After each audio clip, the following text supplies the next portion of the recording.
ओम अज्ञानतिमिरान्धस्य ज्ञानाञ्जनशलाकय चक्षुरुन्मीलितं येन तस्मै श्रीगुरवे नमः। श्रीचैतन्यमनोभीष्टं स्थापितं येन भूतले स्वयं रूपः कदा मह्यं ददाति स्वपदान्तिकं। वन्देऽहं श्रीगुरोः श्रीयुतपदकमलं श्रीगुरून् वैष्णवांश्च श्रीरूपं साग्रजातं सहगण रघुनाथान्वितं तं सजीवं साद्वैतं सावधूतं परिजनसहितं कृष्णचैतन्यदेवं श्रीराधा कृष्णपादान् सहगण ललिता श्रीविशाखान्वितांश्च। हे कृष्ण करुणा सिंधो दीनबंधो जगत्पते गोपेश गोपिका कांत राधा कांत नमोस्तुते। तप्त कांचन गौरांगी श्री राधे वृंदावनेश्वरी वृषभानुसुते देवी प्रणमामि हरिप्रिये। वाञ्छा कल्पतरुभ्यश्च कृपा सिन्धुभ्य एव च पतितानां पावनेभ्यो वैष्णवेभ्यो नमो नमः। नमः ओं विष्णुपादाय कृष्णप्रेष्ठाय भूतले श्रीमते भक्तिवेदांत स्वामिनिति नामिने। नमस्ते सरस्वते देवे गौरवाणी प्रचारिणे निर्विशेष शून्यवादी पाश्चात्य देशतारिणे। श्री कृष्ण चैतन्य प्रभु नित्यानंद श्री अद्वैत गदाधर श्रीवासादि गौर भक्त वृंद। हरे कृष्ण कृष्ण कृष्ण हरे हरे, हरे राम राम राम हरे हरे, हरे कृष्ण कृष्ण कृष्ण हरे हरे, हरे राम राम राम हरे हरे, हरे कृष्ण कृष्ण कृष्ण हरे हरे, हरे Ram Ram Ram Hare Hare. Hare Krishna. So I humbly welcome all the devotees for our 6th session on our ongoing series, this beautiful, wonderful pastime of Gajendra from the 8th canto of Srimad Bhagavatam. We have had 5 sessions till now, building up to the 3rd verse of the 2nd chapter of the 8th canto. We have done systematically a progressive study of the discussion, and now contextually we are at the point of the description of the Trikuta mountain. So yesterday we discussed text 1, 2 and 3 of the 2nd chapter, and that was describing the different aspects of the Trikuta mountain. We mentioned how this is a very large mountain, 80,000 miles high and wide, and it is surrounded by the ocean of milk, Kshira Sagara, and how there are many peaks, but there are three prominent peaks made of iron, silver, and gold, and they are beautifying all directions, and they are beautifying the sky even.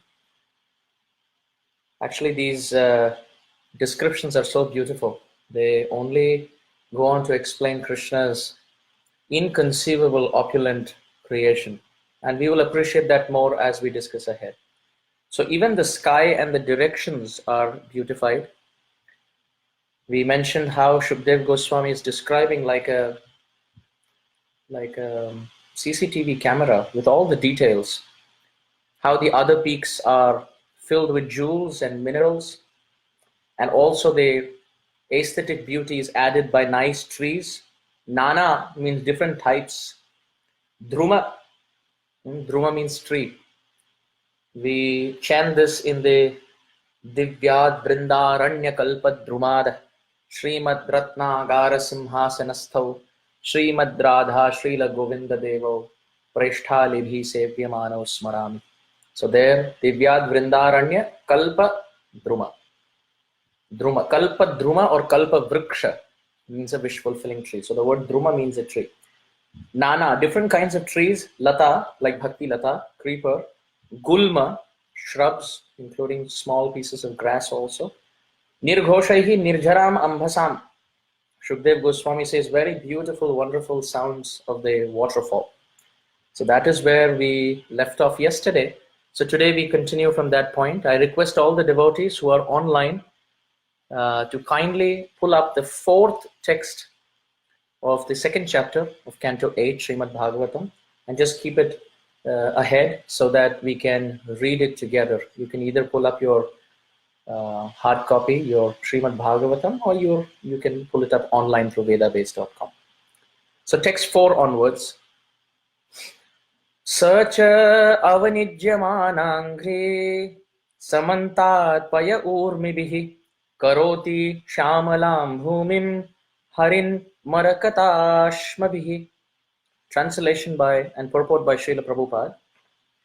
The ground at the foot of the mountain is always washed by the waves of milk that produce emeralds all around in the 8 directions: north, south, east, west, and the directions midway, that is northeast, northwest, southeast, southwest. In the purport, Prabhupada talks about the inconceivable potency of Krishna's creation. It's interesting how Prabhupada says that the modern scientists who have only limited experience cannot defy these statements about different oceans. For those who have studied a bit of Vedic cosmology, you will know how there are 7 different islands, starting with Jambu Dvipa. There are different islands, and all these islands are surrounded by different kinds of ocean. There are ocean made of liquor, and there's ocean made out of ghee and oil, and here in milk, and also sugarcane juice, etc. So with respect to that creation of Krishna, Prabhupada makes this point that the scientists have no clue. They don't even know about the planet that they live in. In fact, to be honest, we don't even know much about the body that we are living in as embodied souls. No one has the ability to imitate the activities of material nature as conducted by the Supreme Personality of Godhead. This is so true. To start with the analysis of the verse, Shukdev Goswami says Saha. Now it's an interesting address because in Sanskrit, for third person male usage, you use the word Saha, and for female usage, you use the word Sa, and for neuter usage, you use the word Tad or Etad. So here in the mountain is not treated as a neuter in gender, the mountain is treated as a male. So this also speaks enough about the personal feature of the Supreme Lord. Not just in his feature, but also everything that he creates is a personality ultimately. Ganga Devi, Yamuna Devi, Tulsi Devi, externally they seem to be like rivers and plants, but in Vedic culture, according to the Shastra, they are all, the representation may be in a plant form or in a river form, but the Pradhan Adhishthatri Dev, or the presiding deity, is a person. Similarly, the mountain here, the Trikuta mountain, has been addressed as Saha, which means he. Also, we know traditionally, according to great spiritual histories, are always in competition with Indra, or Indra, on the other hand, sees the mountains as competing personalities, enemies, because the mountains used to fly large distance with wings, according to Shastra, and Indra got envious and he cut off those wings, and the mountains fell at different places because of lack of flying ability. So therefore, when Krishna had to humble Indra, he could have humbled Indra in so many ways, but there's no better way to humble an enemy by using enemy hates. So when Krishna wanted to humble Indra at the Govardhan Lila, he could have humbled Indra in so many ways, but he preferred to humble Indra by lifting the king among mountains, because he knows how much Indra hates mountains. So also to note here that even through this pastime we understand how the mountains are also personalities, and Govardhan especially is a person. The rocks of Govardhan are all very beautiful, wonderful pastime places of Radha and Krishna. Raghunath Das Goswami describes in his Govardhan Vasa Prarthana Dashakam, Pramada Madana Lila Kandare Kandare Te Rachayati Navayuno Dvandvam Asminna Mandam Iti Kila Kalanartham Lagna Kastadvayorme Nija Nikata Nivasam Dehi Govardhanatvam. Raghunath Das Goswami has sung the Govardhana Vasa Prarthana Dashakam. Govardhana means Govardhan, the mountain. Go means cows. Go also means Gopas. Go also means Gopis. Go also means Goloka. Go also means Gokula. Go also means Govinda. Go also means Goswamis. Go also means the waves, hmm, at Manasi Ganga and other places. Waves. Go also refers to the waves or the ripples on the surface of water. And Vardhanam means to nourish. Because Govardhan nourishes the cows with his fresh grass, they are able to nourish the whole family of Krishna with their nectarian milk. The Gopas are their senses get enlivened by going to Govardhan with Krishna. The gopis get nourished by having nice tax collection pastimes and love quarrels with Krishna at Danghati, etc.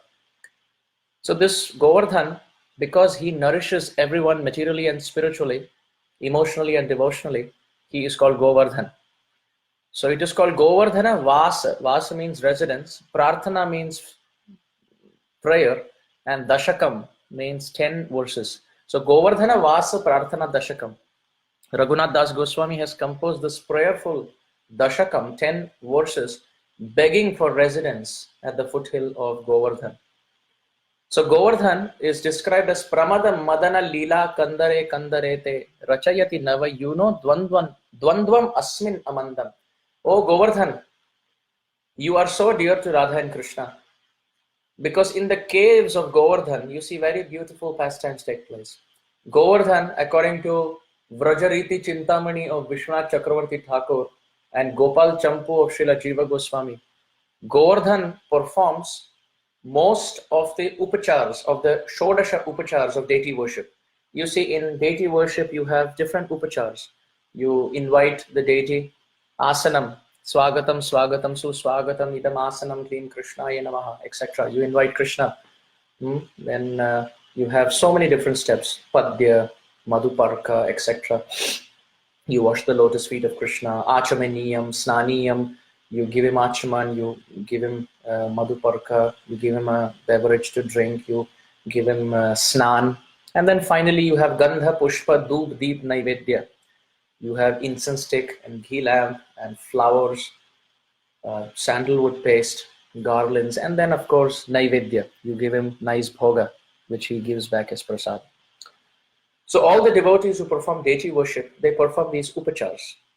They are called Shodasha, 16 upachars, or at least 5. Gandha, Pushpa, Dhoop, Deep, Naivedya. This is basic.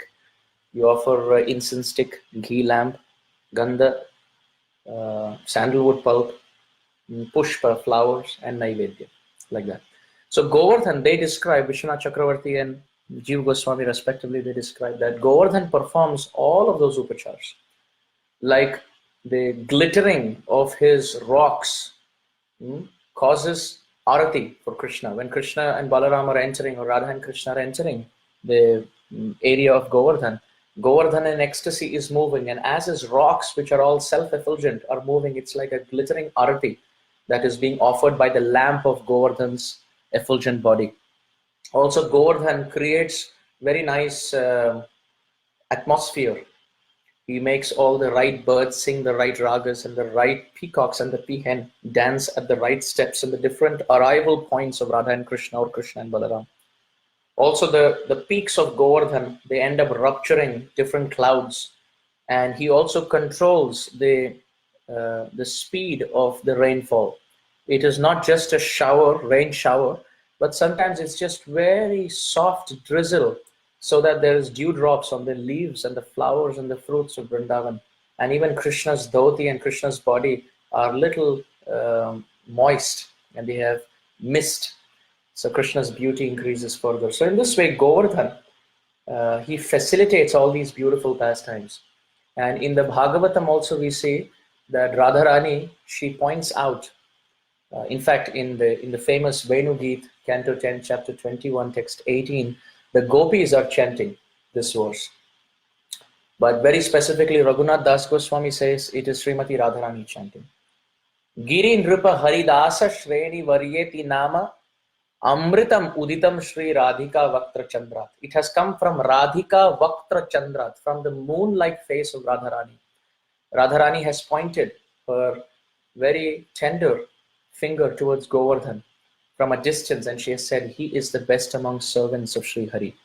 Hantayam Adrir Abala Haridasa Varyo Yadrama Krishna Charana Sparasha Pramoda Manam tanoti sahago ganayostayoryat pani asuya vasa kandhara kandhamule. So therefore, Govardhan being the best among servants is described in Bhagavatam not just as Haridas, not just as the servant of Hari, but Haridasa Varya, which means best among servants of Hari. One should not think that what is this pile of rocks going to give me?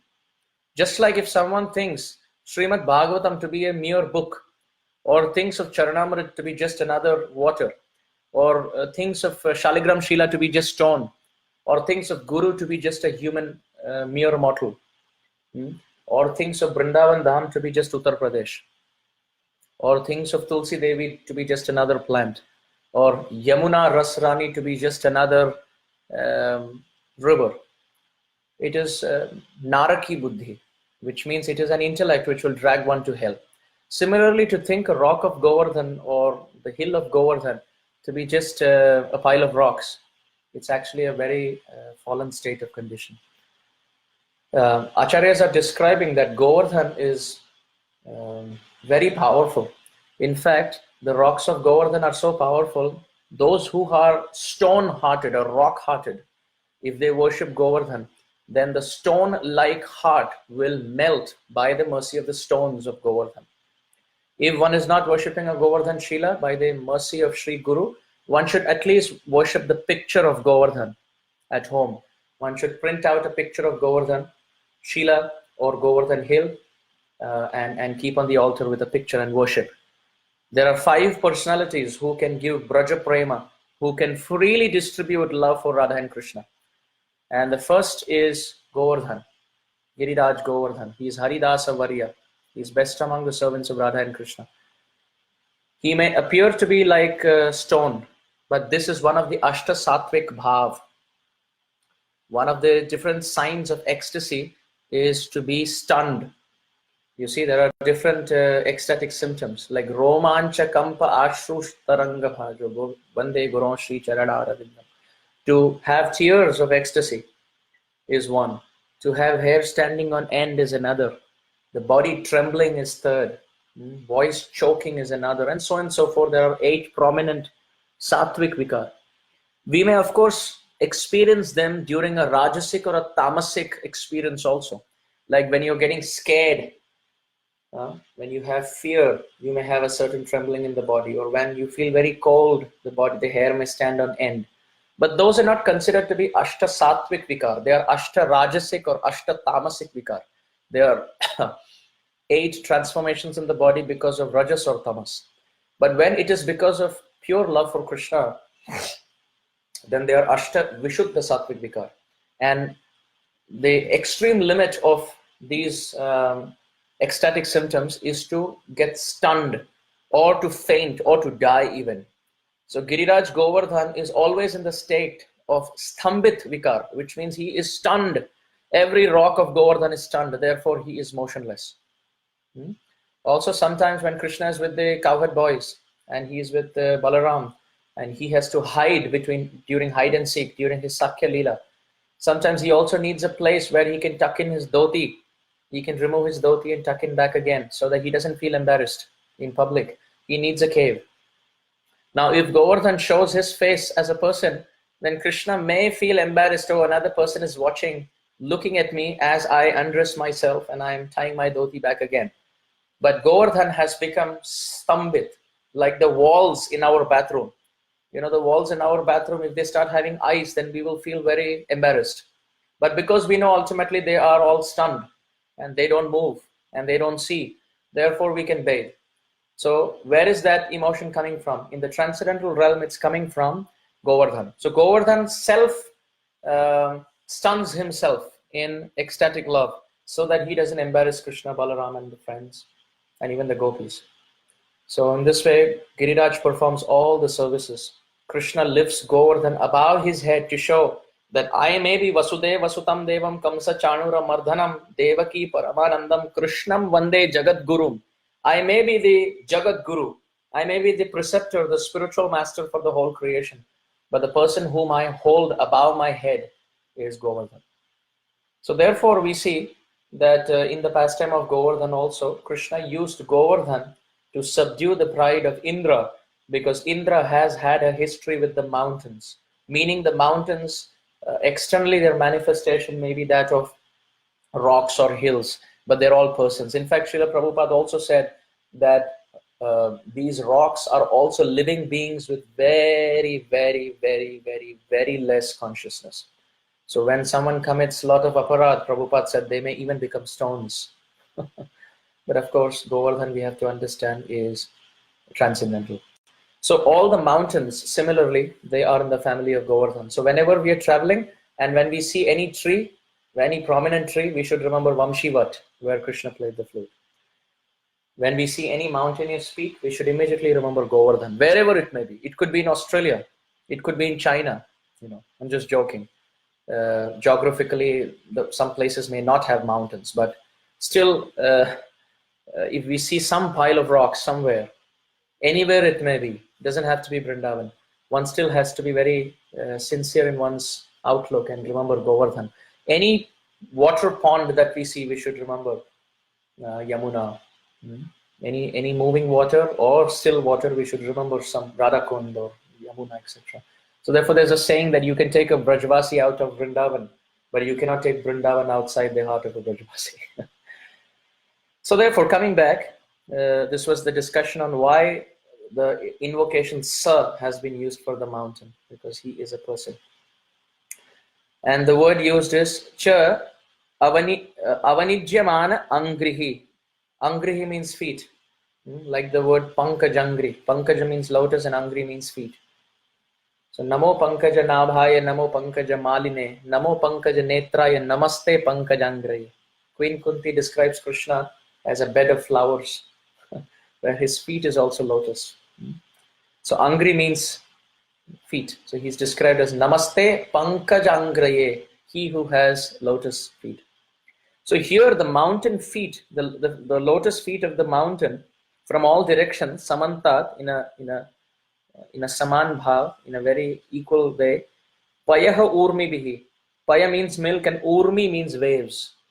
Trishna toye madana pavana dhuta moha urmi male. The word urmi has been used in other places also. Urmi means waves. So by the waves of the milk ocean, the foot is being washed off on all directions of the mountain. And as there's a hitting sound, there's the waves of the milk ocean, they're hitting the feet of the mountain.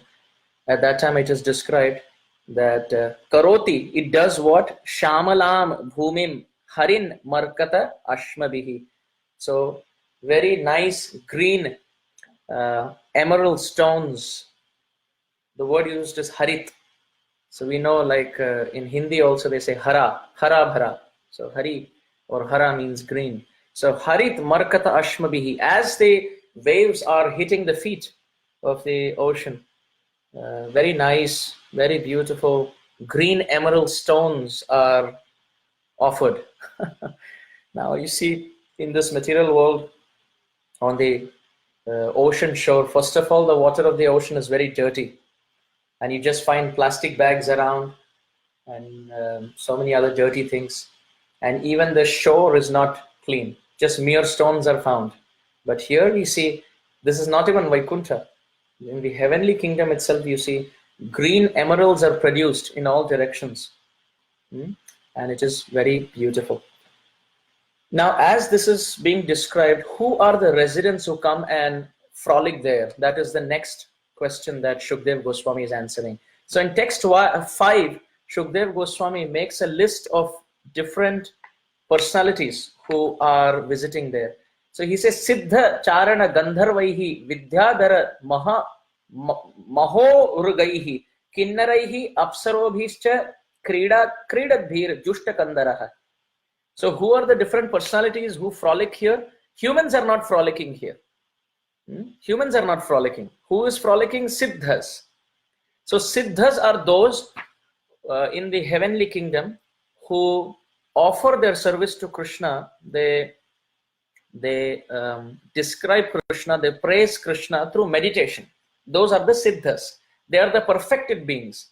You see, all the personalities in heaven, all the prominent ones, most of them, they're all busy glorifying the Supreme Lord.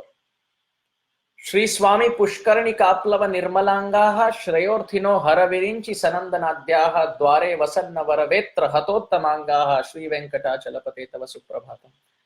All the demigods are worshipping the Supreme Lord. Brahma is worshipping with 4 mouths, and Lord Shiva with 5 mouths. He's called Panchamukha. His son Kartikeya with 6 mouths. Everyone, they are always busy.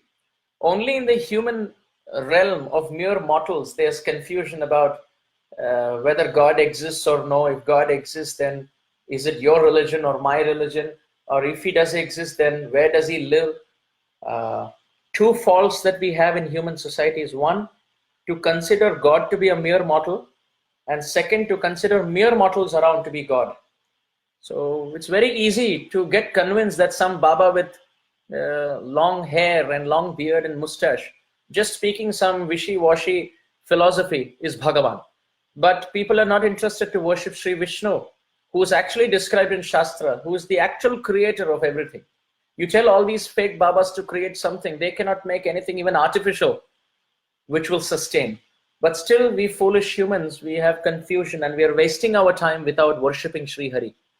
But here all the demigods, even when they come to enjoy these places, as they're dipping in the water bodies and they're bathing under the waterfalls and they're eating the fruits and smelling the flowers, still they're remembering Sri Hari. So this place is so divine that Siddhas, the perfected beings, are offering meditation, are offering praise through meditation. That is 1. 2nd, the Charanas. The Charanas are those who offer praise through Uttama Shloka, through best among poetry and verses. Then are the Gandharvas described. The Gandharvas are those who praise the Supreme Lord through songs. Then the 4th described are the Vidyadharas. The Vidyadharas are those who describe and praise the Supreme Lord through philosophical, analytical knowledge and presentations. Therefore, they are called Vidyadhara. Vidyam dharati iti, those who hold Vidya. And the 5th description is the Maha Uraga. Mahoragai means Maha Uraga. Maha means great, and Uraga is another name for the snake. Because Ura means the upper part of the body, the chest. And Ga means Gamanam, to walk, to move. So that species which moves on its chest, Ura means chest and Ga means Gamanam. So that which moves and walks on its chest is called as a Uraga. Uraga.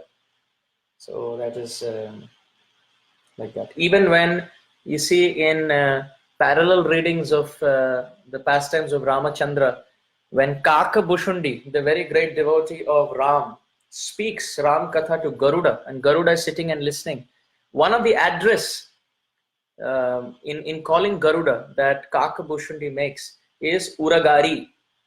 He calls Garuda as Uragari. Uraga means a snake and Ari means enemy. We know Garuda has had history with the snakes, especially with Kaliya and others.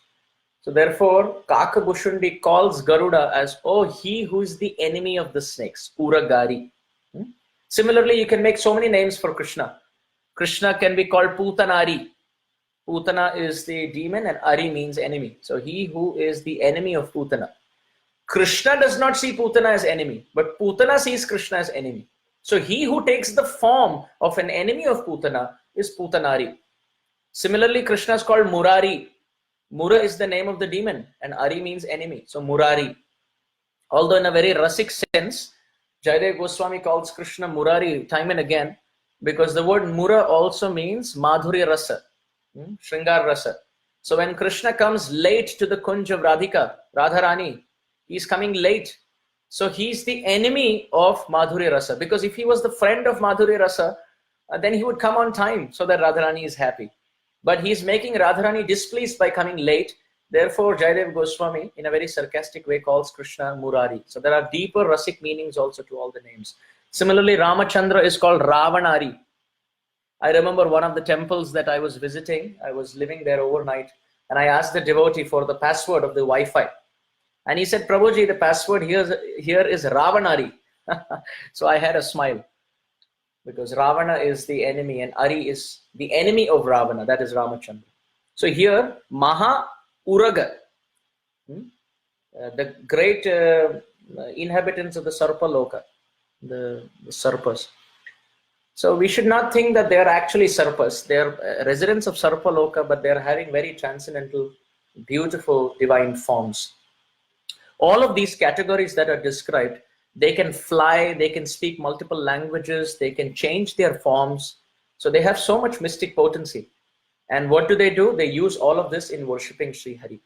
So Siddhas through meditation, Charanas through verses, Gandharva, they worship the Supreme Lord through songs, Vidyadhara through knowledge, and Maha Uraga also described, and Kinnara.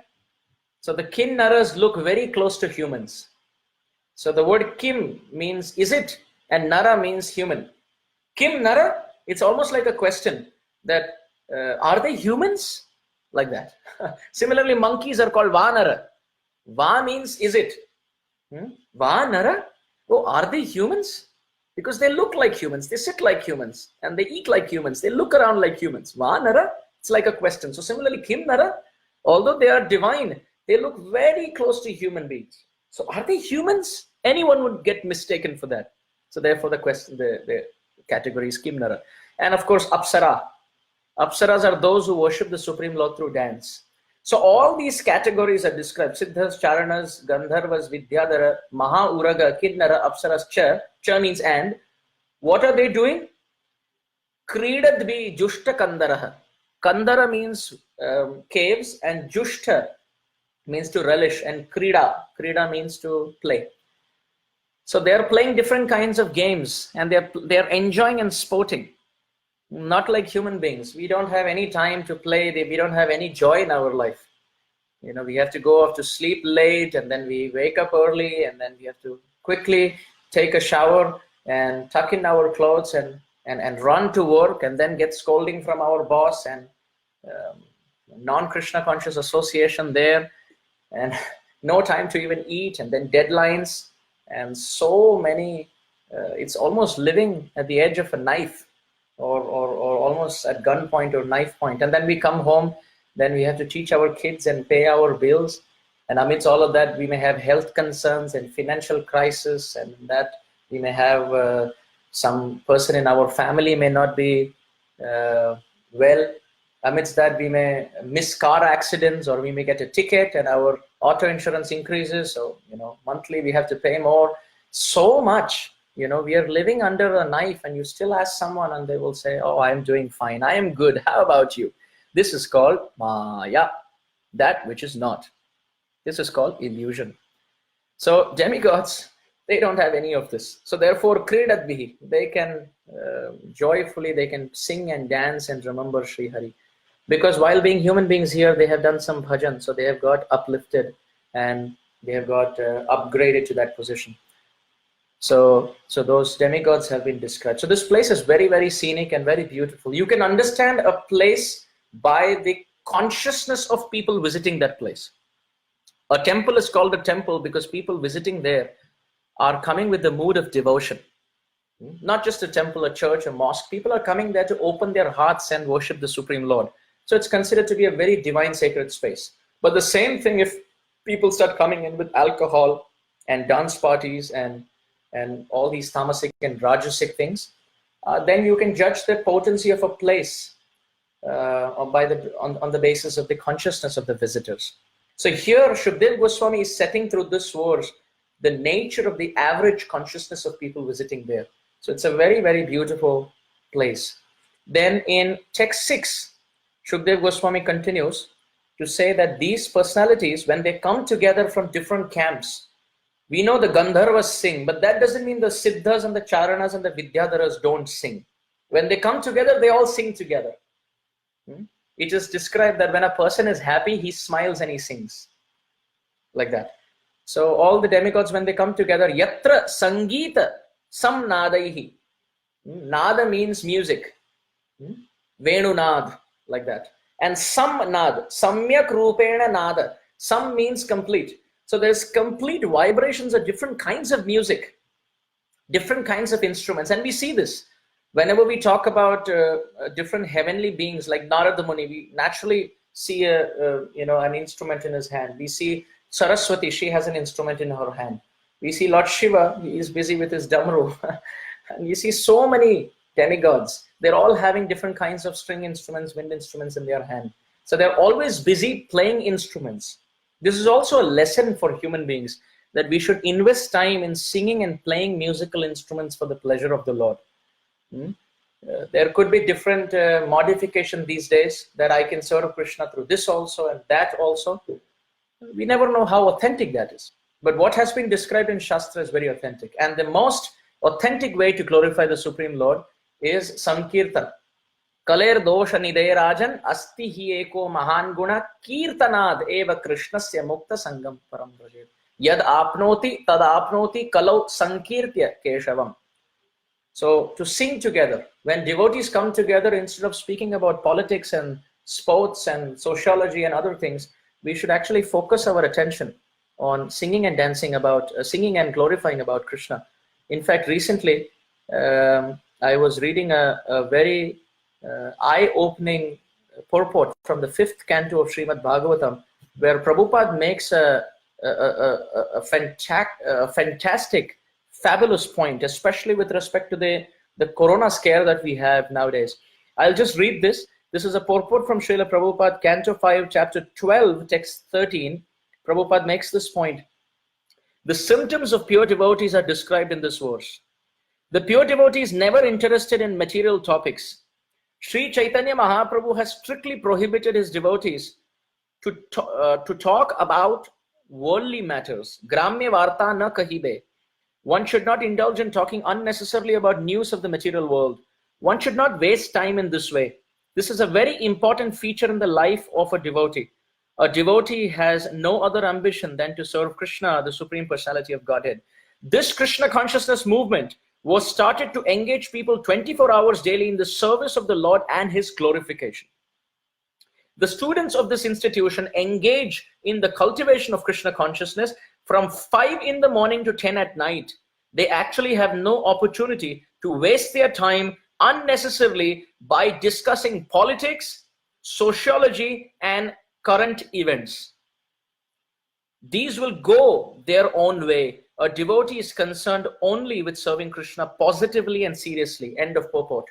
Again, for the record, this is Canto 5, Chapter 12, Text 13 purport. Very important purport to be remembered. So here, when the demigods are coming together, back to our 8th Canto, Chapter 2, Text 6, when they are coming together, they are yatra sangita samnadaihi nada guham amarshaya.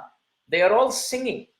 The Supreme Lord has said, Naham vasami vaikunthe yoginam hridayeshu va yatra gayanti madbhaktaha tatra tishtami Narada. Oh Narada, I live in the place where my devotees come together and sing my glories. So doing Hare Katha is Guna Kirtan, Lila Kirtan of Krishna. Similarly, Roop Kirtan is also found in the Bhagavatam. We find especially in Canto 3, I believe Chapter 28, has a very beautiful dhyana section of Roop Dhyan, how Krishna's lotus feet are, how his fingernails are, etc. Very beautiful moon-like smiling face. So that is Roop Kirtan, Gun Kirtan, Leela Kirtan, and then there's Nam Kirtan. So therefore, when they all come together, they are doing that. And as a result of which, what is happening? Avigarjanti harayaha shlagina parashankaya.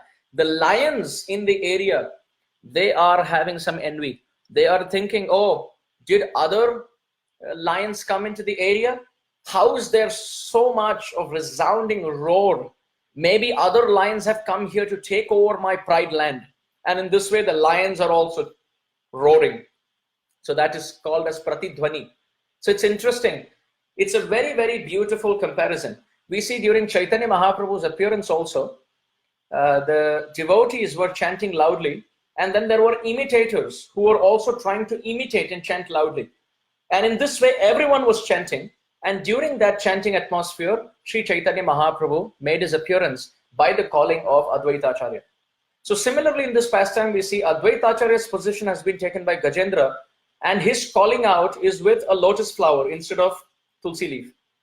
And the demigods are singing positively, and the lions are also doing pratidhvani. They're also roaring, and they're also participating in the kirtan.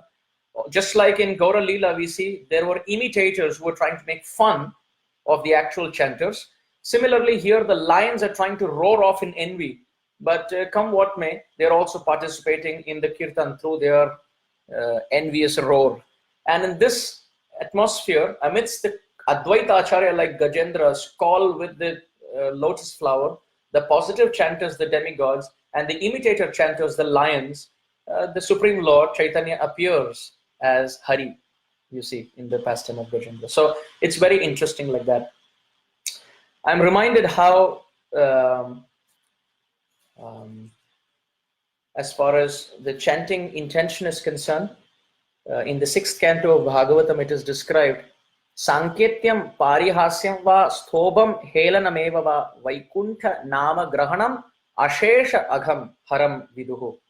That whether one is chanting with Sanketyam means to do sanket, to point.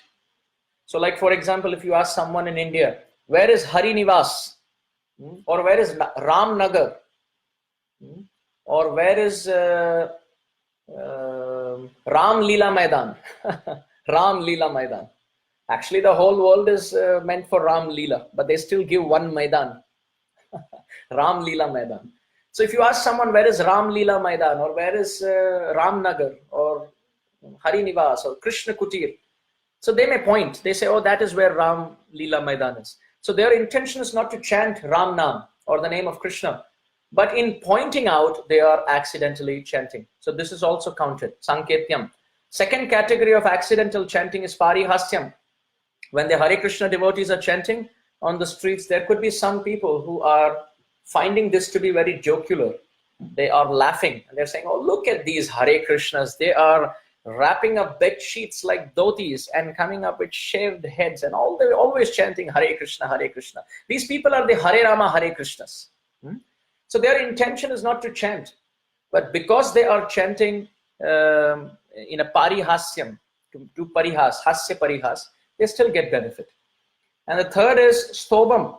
Stobam means musical concert. There could be someone selling off tickets and singing just to make a livelihood of it. That is not the pure name, but they still get benefit because they're using the holy name to have their concerts. But that is not encouraged anyway. That's selling the holy name. And the fourth is helanam, accidental chanting. Someone is sneezing, or someone is having a cough, or someone's yawning, or about to fall off the stairs and holding on, saying Krishna's name, or has a slip in the bathtub and immediately holds on to say Krishna's name. These are all accidental chant, and they are very fruitful. Bhagavatam describes Sanketyam, Parihasyam, Sthobam, Helanameva va Vaikuntha Nama Grahanam. Because they have accepted the name of Sri Hari, Ashesha Agham Haram Vidu. Unlimited sins get washed off. So similarly here, I am very positive, even if the lions are roaring out of envy, they are still participating in the Nam Sankirtan. I'll read the next verse, 7, and then go back to the purport for 6, just to make a point. So in text 7, so for those who are just joining us now, please get on board. This is Srimad Bhagavatam, Canto 8, Chapter 2, Text 7. We are discussing the very beautiful scene where Gajendra's pastime is about to take place and the Supreme Lord is about to advent. So in text 7, Shukdev Goswami says, Nana aranya pashu vrata sankula dronyalankritah chitra dhruva surodhyana kala kantha vihangamaha. And I'll read the next also. In 8, Shukdev Goswami says, Sarit sarobhir acchodaihi pulinai manivalukaihi deva stri majjanamoda saurabhambu anilair yutaha. So text 7, Shukdev Goswami says Nana. Nana means different kinds. There are different types.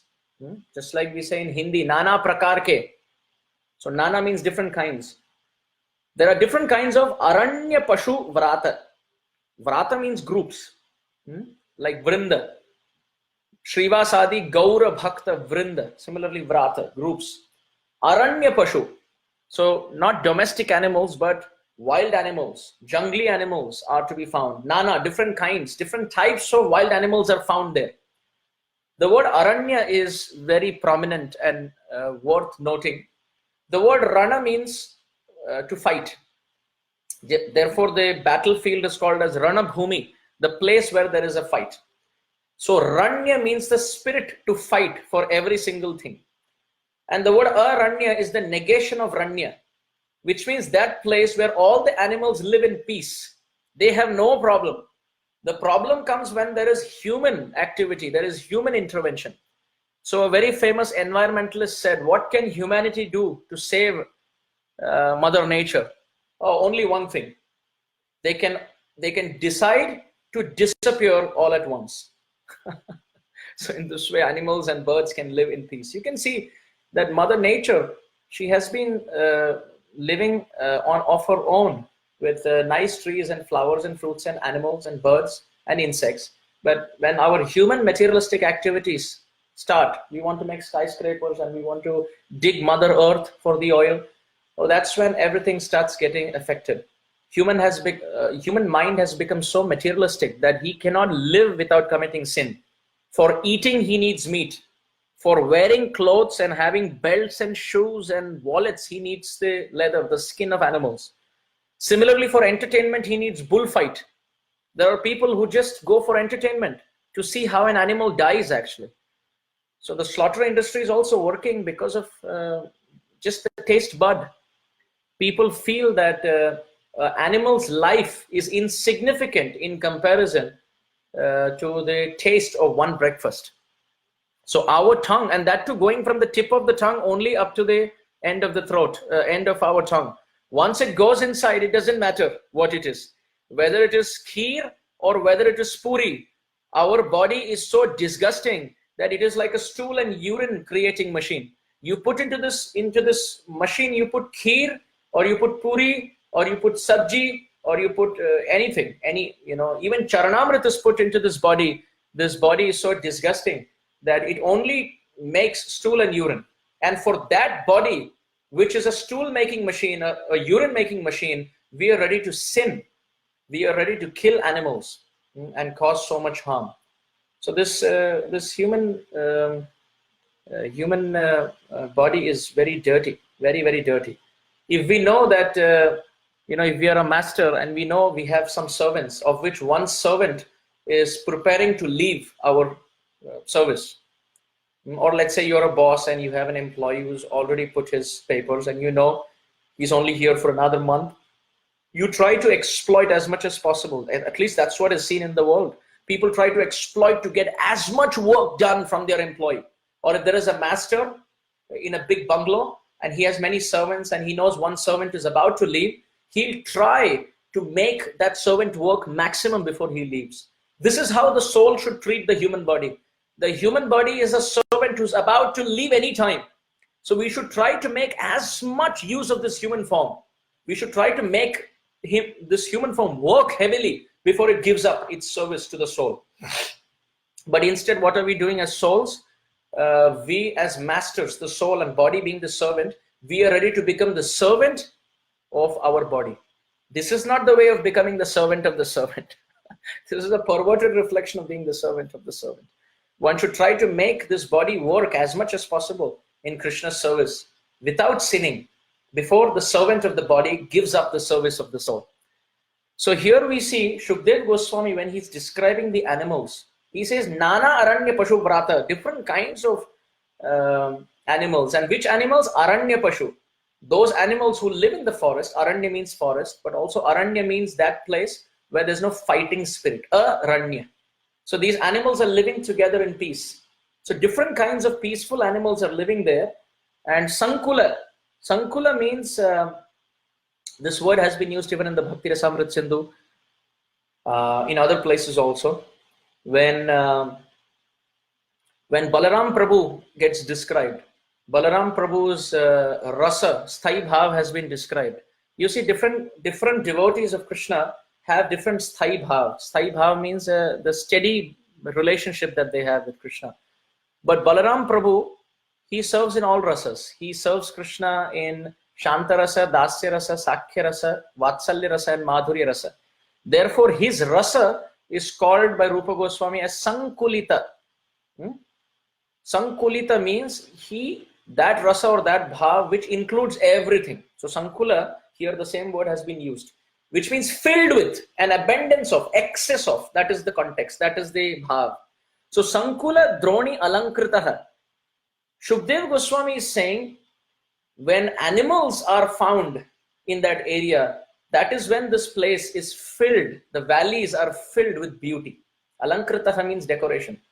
So when demigods are described, Shukdev Goswami doesn't say that these are the decorations for the Trikuta.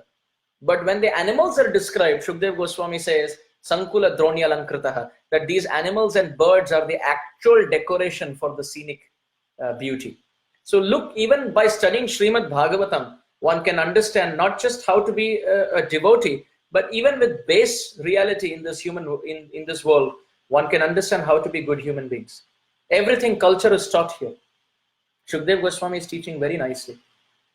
Then he says, Chitra Druma Sura Udyana Kalakantha Vihangama. Who else is there? Chitra Druma. Different kinds of trees are there. And of course, that is described ahead. Different with names, Shukdev Goswami describes the trees. Chitra. Chitra means Vichitra. Vichitra Chitra Sanchara Chakora Shava Lochane Kada Karishyasi Hamam Kripa Kataksha Bhajam. This word has been used in Shastra. Chitra means astonishing, amazing. Like Chitra Sakhi. She who makes very nice, Chitra Sakhi is known for two arts. One is music. She plays on the string instrument. And another, she's a very good artist. She paints, one of the Ashtasakhis. So Chitra, the same word has been used here. Amazing trees are found where? Sura Udhyana. Sura means demigods and Udhyana means gardens. So even here we know we have different Udyan. In Mumbai especially, I remember we have different Udyan by the name of different freedom fighters also. There is one place where you have the Baba Saheb Ambedkar Udyan. So different gardens. Of course, that is not a very popular garden, but anyway, the Udyan is named after great personalities in the material sense. But here it is Sura Udyan. This is the garden of the demigods. You can imagine what kind of beautiful trees are found. Even in this world, it is actually a fact that trees and flowers and fruits, they actually add beauty to this world. Therefore, coming back to purport of text 6, I just want to read one line. Bhaktivinoda Thakur, he is writing in his song. This is the 4th line of the purport. Prabhupada is saying, such is the creation of the Supreme Personality of Godhead. Srila Bhaktivinoda Thakur has sung in this regard, Keshava Tuya Jagata Vichitra. Oh my Lord, your creation is colorful and full of variety. And this is a fact. We see in Krishna's creation what variety has been found. What variety? Look up, think about it. Sea water is having water, but it is salty water.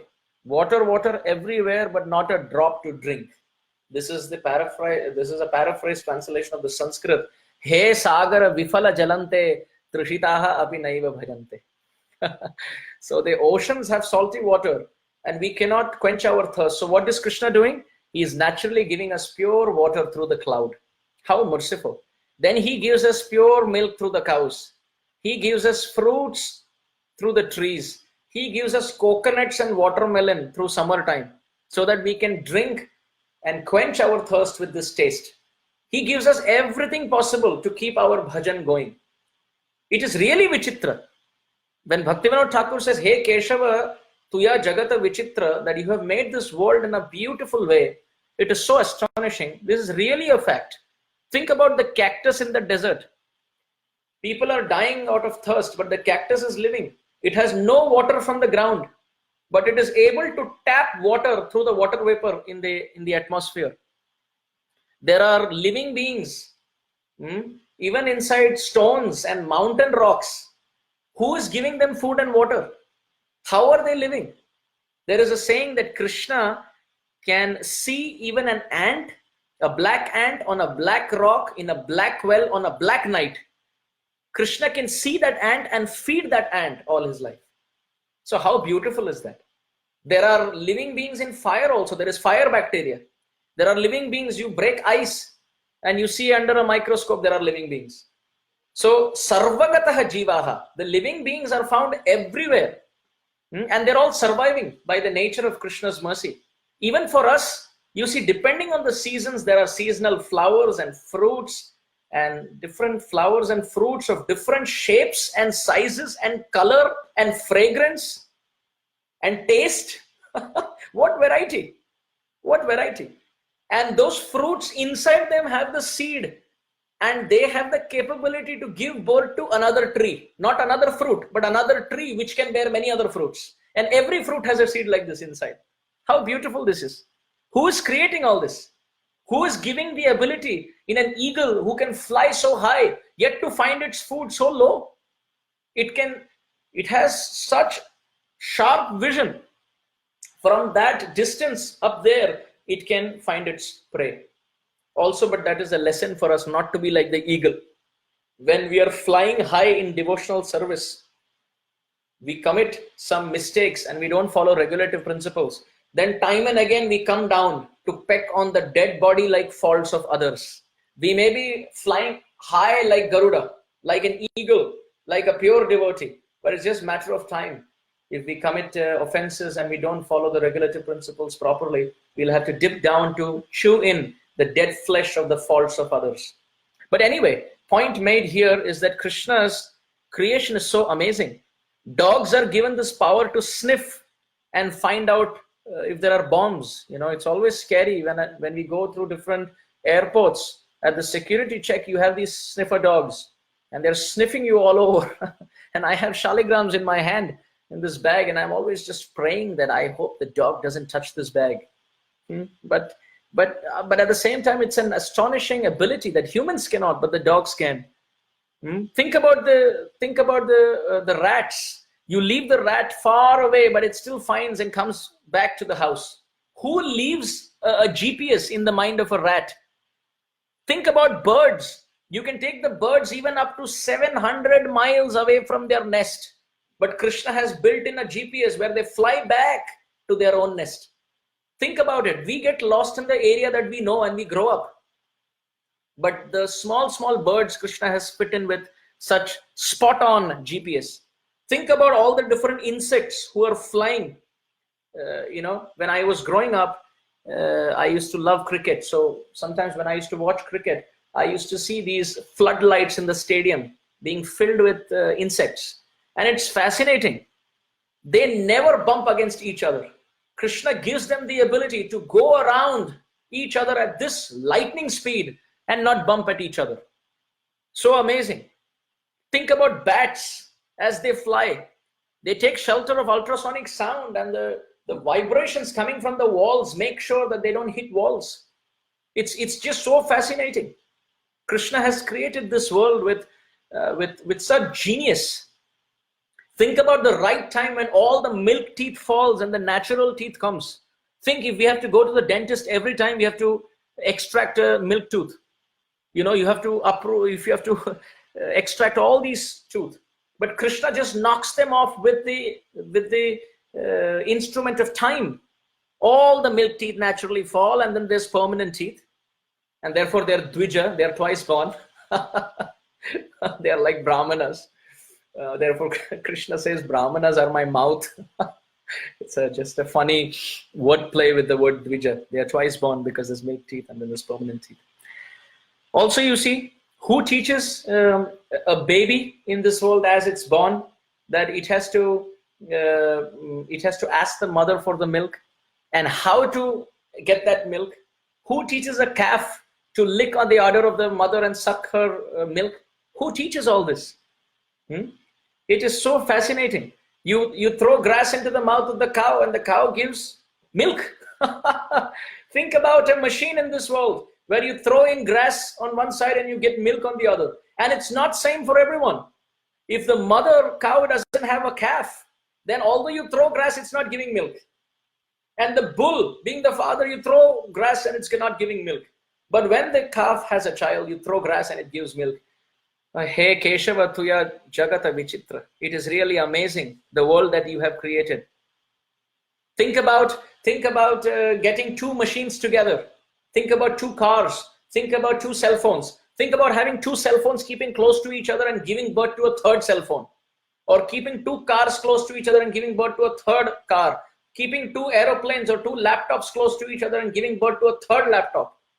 Machines cannot do that. But how mysteriously the Supreme Lord has brought a male and female unite, and a new baby, a new life is coming into this world.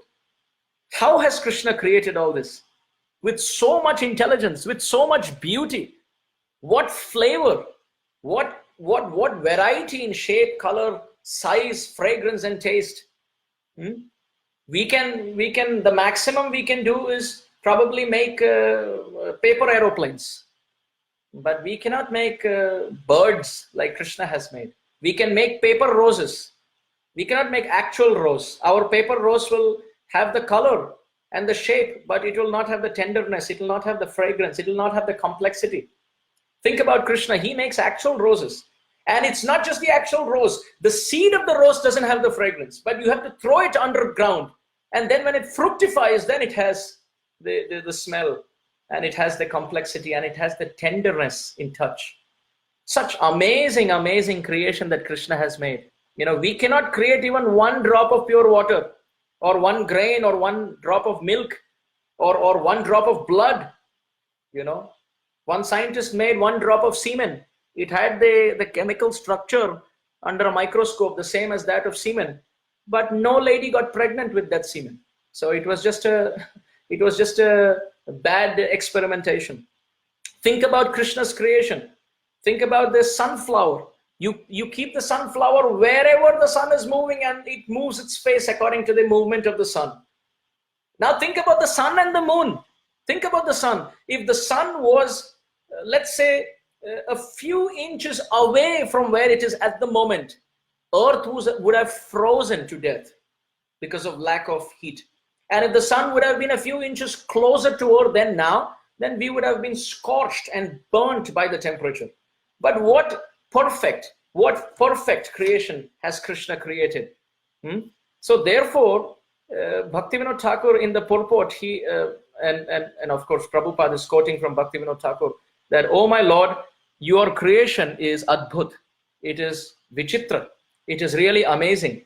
And therefore I am reminded of the Bhagavad Gita statement where Krishna says, "Maya adhyakshena prakriti suyate sacharacharam hetunaneva kaunteya jagad viparivartate." He says, "Maya adhyakshena prakriti suyate characharam." This prakriti is moving by my direction. And the word Krishna has used is adhyaksha. Maya adhyakshena. Adhyaksha means to head something. We say in the school, he is a mukhya adhyaksha. But it is a very beautiful combination of words. Adhyaksha, adhi means above, and aksha means eyes. He who has his eyes above his prakriti and directs everything through his eyes, called as the sun and the moon, that Supreme Lord Shri Krishna we bow down to. How can someone be so closed-minded and dull-headed to not see the variegated miracle of Krishna's creation? How beautifully the Creator has created this creation. So it is not possible. We cannot do anything on our own. We use Krishna's input, and then we take it away, and we say, "I'm an atheist." But how wonderfully Krishna has created. From the physics background, Krishna is creating the origin of this world.